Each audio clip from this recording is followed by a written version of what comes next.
New this morning, a local cemetery in our region recently earned statewide recognition for its historical significance. News Channel 11's Micah Smith is live in Johnson City and live at Oak Hill Cemetery with more. Good morning, Micah.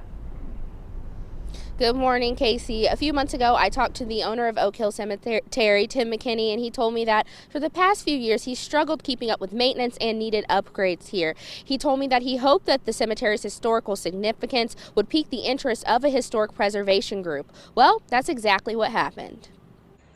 Oak Hill Cemetery in Johnson City was recently placed on the Tennessee Preservation Trust's top 10 endangered historic properties list. They've seen our predicament here and decided that we deserve to be put on the top 10 list. Oak Hill shares the designation with places like Aretha Franklin's birthplace home and a place where Martin Luther King Jr. gave one of his last speeches. Just like those places, McKinney says for years he survived on donations and volunteers' help, but landing on the list could help bring in more resources. The fact that we're an endangered historical site is, very important to the city, that we preserve this history in this area. The city of Johnson City gains a valuable historic resource in the fact that the founder of Johnson City is buried there, as well as the designer of the Tennessee state flag. Recently, Oak Hill was also added to Johnson City's historic district, giving McKinney access to more financial help. He's now allowed to apply for the downtown facade grant offered by the JCDA. McKinney says if awarded the grant, he already has plans for the funds. I'm trying to get a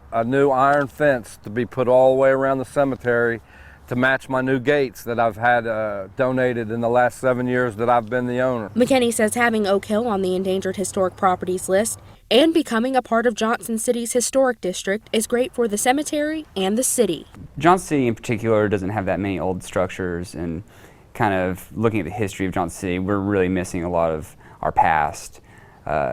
Trying to grasp and hold on to what little bit we have left, I think is beneficial just for future generations.